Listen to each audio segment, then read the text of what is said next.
Punjabi radio USA ਸੁਣ ਰਹੇ ਸਾਰੇ ਹੀ ਸਰੋਤਿਆਂ ਨੂੰ ਮੇਰੇ ਜਗਮੋਹਨ ਸਿੰਘ ਵੱਲੋਂ ਪਿਆਰ ਭਰੀ ਸਤਿ ਸ਼੍ਰੀ ਅਕਾਲ। ਅੱਜ 5 ਜੁਲਾਈ ਦਿਨ ਮੰਗਲਵਾਰ ਪ੍ਰੋਗਰਾਮ ਲੈ ਕੇ ਹਾਜ਼ਰ ਹਾਂ ਅਪਡੇਟ ਅਮਰੀਕਾ, ਜਿਸ ਦੇ ਵਿੱਚ ਤੁਹਾਨੂੰ ਵਰਲਡ ਦੀਆਂ ਨਿਊਜ਼, ਅਮਰੀਕਾ ਦੀਆਂ ਨਿਊਜ਼, ਮੌਸਮ ਦੇ ਬਾਰੇ ਜਾਣਕਾਰੀ, ਇਕਨੋਮੀ ਦੀ ਜਾਣਕਾਰੀ, ਵੱਖ-ਵੱਖ ਕੰਟਰੀ ਦੇ ਹਿਸਾਬ ਨਾਲ ਕਰੰਸੀ ਐਕਸਚੇਂਜ ਰੇਟ ਅਤੇ ਸੋਨੇ ਅਤੇ ਚਾਂਦੀ ਦੇ ਭਾਅ ਦੱਸਾਂਗੇ। ਖਬਰਾਂ ਦੀ ਸ਼ੁਰੂਆਤ ਕਰਨ ਤੋਂ ਪਹਿਲਾਂ ਅਸੀਂ ਧੰਨਵਾਦ ਕਰਦੇ ਹਾਂ ਆਪਣੇ ਸਪਾਂਸਰ ਦਾ, ਜਿਨ੍ਹਾਂ ਨੇ ਅੱਜ ਦੇ ਇਸ ਪ੍ਰੋਗਰਾਮ ਦੇ ਵਿੱਚ ਸਹਿਯੋਗ ਪਾਇਆ। ਅੱਜ ਦੀਆਂ ਖਬਰਾਂ ਦੇ ਸਪਾਂਸਰਜ਼ ਹਨ ਖਾਲਸਾ ਇੰਸ਼ੋਰੈਂਸ ਏਜੰਸੀ ਵਾਲੇ ਸੈਨ ਹੋਜ਼ੇ ਤੋਂ, ਜੋ ਕਿ ਹਰ ਪ੍ਰਕਾਰ ਦੇ ਇੰਸ਼ੋਰੈਂਸ ਕਰਦੇ ਹਨ ਅਤੇ ਕਿਸੇ ਵੀ ਤਰ੍ਹਾਂ ਦੀ ਇੰਸ਼ੋਰੈਂਸ ਦੀ ਜਾਣਕਾਰੀ ਦੇ ਲਈ ਤੁਸੀਂ ਇਹਨਾਂ ਨੂੰ ਕਾਲ ਕਰ ਸਕਦੇ ਹੋ 408 272 2500 ਤੇ। ਇਸ ਦੇ ਨਾਲ ਸੰਤੋਖ ਸਿੰਘ ਵਾਸੀ ਪਰਮਜੀਤ ਕੌਰ ਜੀ ਵਾਸੀ ਫਰੀਮੌਂਟ ਤੋਂ, ਮਨਜੀਤ ਸਿੰਘ ਨਰਿੰਦਰ ਕੌਰ ਕਲਾਰ ਜੀ ਕਲੋਵਿਸ ਤੋਂ ਅਤੇ ਗਿਆਨ ਸਿੰਘ ਨਾਗਰਾ ਜੀ ਸੈਨ ਹੋਜ਼ੇ ਤੋਂ। ਜੇਕਰ ਤੁਸੀਂ ਵੀ ਇਸ ਪ੍ਰੋਗਰਾਮ ਨੂੰ ਜਾਂ ਪੰਜਾਬੀ ਰੇਡੀਓ USA ਦੇ ਕਿਸੇ ਵੀ ਹੋਰ ਪ੍ਰੋਗਰਾਮ ਨੂੰ ਸਪਾਂਸਰ ਕਰਨਾ ਚਾਹੁੰਦੇ ਹੋ ਤਾਂ ਤੁਸੀਂ ਕਾਲ ਕਰ ਸਕਦੇ ਹੋ 408 722 7698 ਤੇ, ਜਾਂ ਫਿਰ ਸਾਨੂੰ ਈਮੇਲ ਕਰ ਸਕਦੇ ਹੋ ਸਾਡੇ ਈਮੇਲ ਐਡਰੈਸ info@punjabiradiousa.com ਤੇ। ਹੁਣ ਵਧਦੇ ਹਾਂ ਜੀ ਅੱਜ ਦੀ ਪਹਿਲੀ ਖਬਰ ਵੱਲ।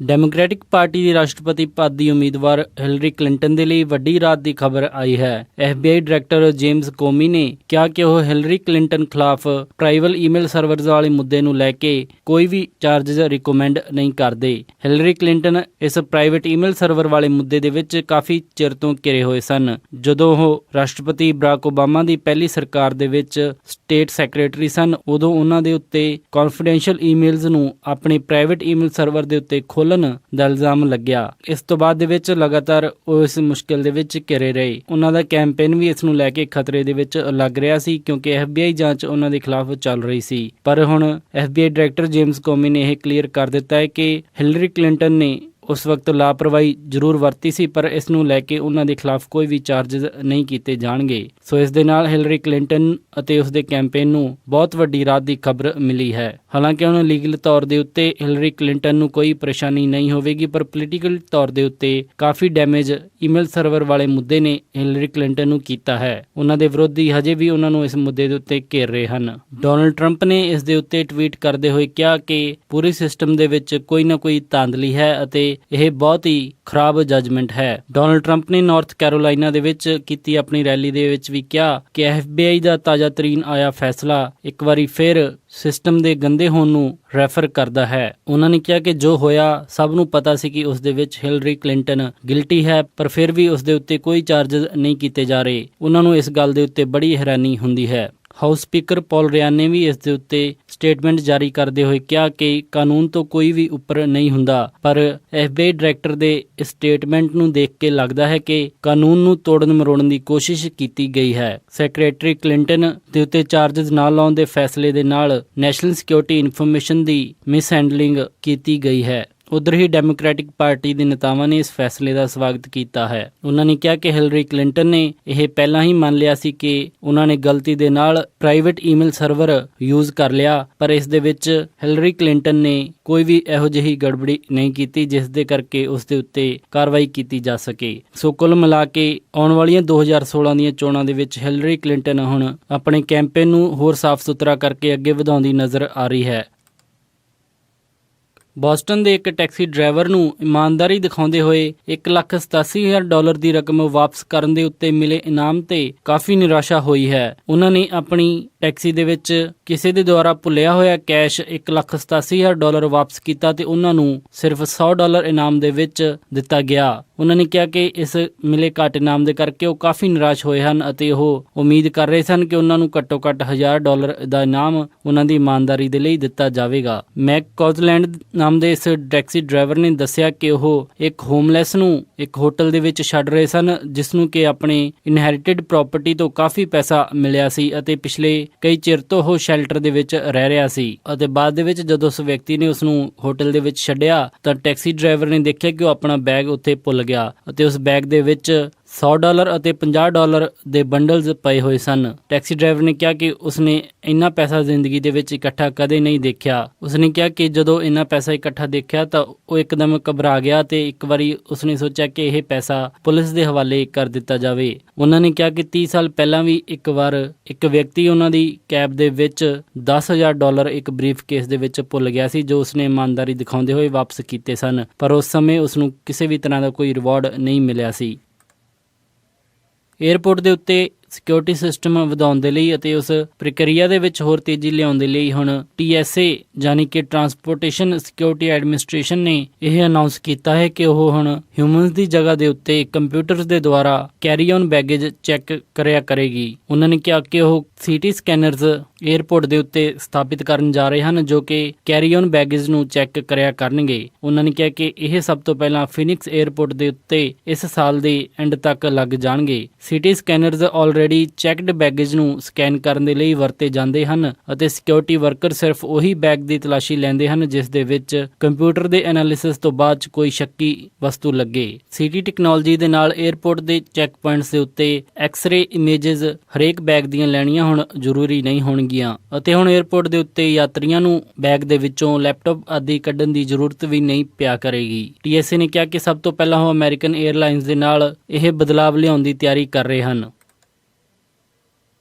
2016 ਦੇ ਵਿੱਚ ਡੈਮੋਕ੍ਰੈਟਿਕ ਅਤੇ ਰਿਪਬਲਿਕਨ ਦੋਨੇ ਪਾਰਟੀ ਦੇ ਉਮੀਦਵਾਰਾਂ ਨੂੰ ਲੈ ਕੇ ਐਡਵਰਟਾਈਜ਼ਮੈਂਟ ਦੇ ਵਿੱਚ ਕਾਫੀ ਫਰਕ ਲੱਗ ਰਿਹਾ ਹੈ, ਜਿੱਥੇ ਕਿ 8 ਜੂਨ ਤੋਂ ਲੈ ਕੇ ਹੁਣ ਤੱਕ ਹਿਲਰੀ ਕਲਿੰਟਨ ਦੇ ਕੈਂਪੇਨ ਵੱਲੋਂ 20,000 ਐਡਸ ਏਅਰ ਕੀਤੀਆਂ ਗਈਆਂ ਹਨ। ਉੱਥੇ ਹੀ ਡੋਨਲਡ ਟਰੰਪ ਦੇ ਕੈਂਪੇਨ ਨੇ ਹਜੇ ਤੱਕ 0 ਐਡ ਏਅਰ ਕੀਤੀ ਹੈ। 7 ਜੂਨ ਨੂੰ ਕੈਲੀਫੋਰਨੀਆ ਸਮੇਤ ਹੋਰ ਕਈ ਸਟੇਟਸ ਦੇ ਵਿੱਚ ਪ੍ਰਾਇਮਰੀ ਜਿੱਤਣ ਤੋਂ ਬਾਅਦ ਹਿਲਰੀ ਕਲਿੰਟਨ ਦੇ ਕੈਂਪੇਨ ਵੱਲੋਂ ਐਡ ਦੇ ਵਿੱਚ ਹੋਰ ਤੇਜ਼ੀ ਕਰ ਦਿੱਤੀ ਗਈ ਸੀ ਅਤੇ ਡੋਨਲਡ ਟਰੰਪ ਦੀਆਂ ਆਖਰੀ ਐਡਸ 1 ਮਈ ਤੋਂ ਲੈ ਕੇ 7 ਮਈ ਤੱਕ ਚੱਲੀਆਂ ਸਨ, ਜਿਨ੍ਹਾਂ ਦੀ ਸੰਖਿਆ 880 ਦੱਸੀ ਜਾਂਦੀ ਹੈ। ਜੇਕਰ ਪੂਰੀ ਸੰਖਿਆ ਦੇ ਉੱਤੇ ਨਜ਼ਰ ਮਾਰੀ ਜਾਵੇ, ਜਦੋਂ ਦੇ ਹਿਲਰੀ ਕਲਿੰਟਨ ਦਾ ਕੈਂਪੇਨ ਸਟਾਰਟ ਹੋਇਆ ਹੈ ਉਹਨਾਂ ਨੇ ਟੋਟਲ 1,30,000 ਐਡਸ ਪਲੇ ਕੀਤੀਆਂ ਹਨ ਅਤੇ ਬਰਨੀ ਸੈਂਡਰਸ ਦੇ ਕੈਂਪੇਨ ਵੱਲੋਂ 1,28,000 ਐਡਸ ਏਅਰ ਕੀਤੀਆਂ ਗਈਆਂ ਹਨ। ਸੋ ਐਡਸ ਦੇ ਵਿੱਚ ਦੋਨਾਂ ਹੀ ਉਮੀਦਵਾਰਾਂ ਦੀ ਸੰਖਿਆ ਦੇ ਵਿੱਚ ਕਾਫੀ ਭਾਰੀ ਅੰਤਰ ਹੈ। ਇਸ ਦਾ ਕੀ ਅਸਰ ਵੋਟ ਦੇ ਉੱਤੇ ਰਹਿੰਦਾ ਹੈ, ਇਹ ਨਵੰਬਰ 2016 ਦੀਆਂ ਵਿੱਚ ਹੋਣ ਵਾਲੀਆਂ ਚੋਣਾਂ ਦੇ ਵਿੱਚ ਜ਼ਰੂਰ ਪਤਾ ਲੱਗ ਜਾਵੇਗਾ।